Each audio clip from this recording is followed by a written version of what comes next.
All of a sudden, I just got very sick. I had horrible stomach pains, gas, just felt sick all the time. I went to a walk-in clinic, and that doctor just listened to my stomach and was like, "Oh, it's just gas. It'll get better." It didn't get better. I went from being completely healthy to feeling awful to being in the ER, and then now they're telling me I've got a tumor in my colon that has spread to my ovaries. I was a single mom. I was a full-time elementary music teacher, hanging out with my friends a lot. We loved to go and listen to live music and dance, and I was living a very full and healthy life, completely healthy. So it was pretty quick for me. I had horrible stomach pains, gas. I had experienced similar symptoms in the past, but they had always gotten better, and I kind of chalked it up to, at the time I was taking another medicine that kind of had the same side effects, and so I really just thought it was that. But this particular time when it was not getting better, I knew something was up. I thought it was like maybe my gallbladder, or I thought maybe I just had some sort of blockage or something. There never was a part of me that thought it was something very serious. We had gone to listen to my boyfriend's band play, and I literally was just sitting there drinking water and Pepto-Bismol and crackers, because that was all I could hold down. And then, yeah, I got really sick in the parking lot. So I was like in pain. I drove myself to the ER. Right away, they gave me morphine because I was in so much pain. And I remember just like, that was the first time I had felt relief in a week. And then they did a scan right away. It's kind of interesting, like how they came to their diagnosis, because at first they said, "We got your scan results back and you've got a blockage in your bowel," and they thought it was just a blockage, so they were trying to figure out how to clear that up. And then maybe about 10 minutes later, it felt like 10 minutes, they came back and they said, "Have you had any abnormal pap smears recently?" And I said, "No." And they said, "Well, your ovaries look misshapen." We didn't know what that was all about. And then they came back that they think it's a tumor. Like, I do have a blockage, but they think it's a tumor, and they think it had spread down into my ovaries. They admitted me to the hospital, and it was just this, like, it went so fast. I just didn't have time to process. But I did feel scared and anxious, but also had this like sense of calm, which I couldn't explain, but I just, okay, I got this, like everything's gonna be okay. 3 days later, they did surgery where they removed the blockage and then a big portion of my colon as well. And they had thought that I might have to have a coloscopy bag for 3 to 6 months if they weren't able to connect everything back together, but thank goodness they were able to reconnect everything. So they found cancer in the colon. It had spread to my ovaries and uterus. Years ago, I had stopped having my menstrual cycle. We never could explain why that happened. Like, I was too young to be in perimenopause. They did all the blood work to see if there was any like indications of that, and that all came back normal. And now, like, that's the reason why why I was diagnosed as stage 4, is because we found it had spread down into my ovaries and uterus. I went into my appointment with the doctor thinking, okay, she's going to tell me this is what you have, and even though it's stage 4, like, I really expected her to be like, okay, this is the type of cancer you have. Here's how we're going to treat it, and we're going to beat it. And that was not the message I got when I went into the doctor. She told me the type of cancer I had, signet ring cell. Basically, what she told me at that appointment was, she's like, "I can't sugarcoat this for you. We're going to do everything we can, but basically, this is going to take your life." She said, "You might have a year or two, you might have 5 years, you might have longer than that. It just depends on, with our treatment plan, how quickly we can get it to go away and how long we can keep it away before it comes back.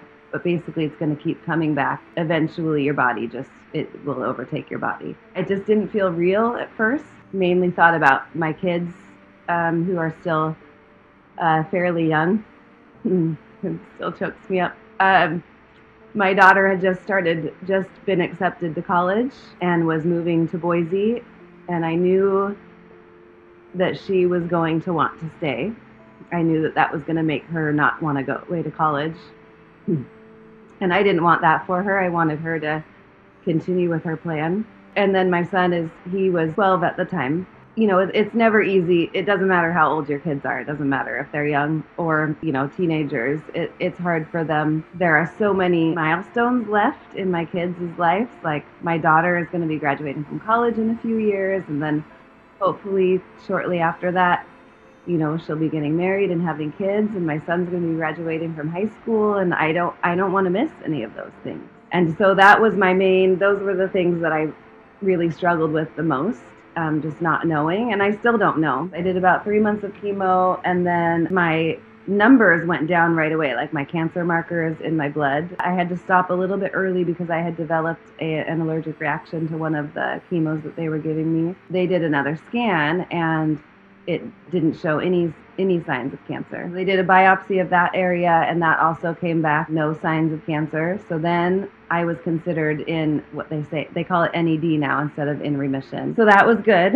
That was good news. My whole perspective on life changed. I mean, I was living life fully before that, but even more so after the diagnosis, it just gave me a new perspective on life and how short life can be. And so I really was focusing on spending time with the people that lifted me up and brought positivity into my life, and I was focusing more on spending my time doing the things that brought me joy. I just was living life and really not even thinking about the cancer. I went in for blood work, and the blood work showed that my cancer markers were back up, and they were even higher than they were when I got my first initial diagnosis. The doctor, talked to me about that and said, that's a pretty good indication that it had returned, and scheduled some scans. And I just remember feeling angry. I didn't feel any of that sadness or anything at that point that I did initially. I felt angry. And I don't know who I was angry at, but I was just angry that it had returned because I really believed that it wasn't going to. There was another tumor behind my kidney. They decided then that they were going to do another surgery to remove that new tumor and then do treatment again after that. They decided to do a little bit more aggressive treatment this time, so more aggressive chemo medicines, and then I did 1 week of radiation this time as well. I have been feeling more sick this time, like nausea and dizziness. I've had quite a bit of from the chemo, and fatigue. I'm not giving up, and I'm fighting the hardest I can, and I'm doing everything I can, which makes me feel empowered and strong. And so that's that weird dichotomy of knowing that I'm unwell but feeling very strong at the same time. I have a TikTok, and we do daily dances. And so when I was in NED the first time, we did a shimmy a day, keeps the cancer away, and we did it for 100 days.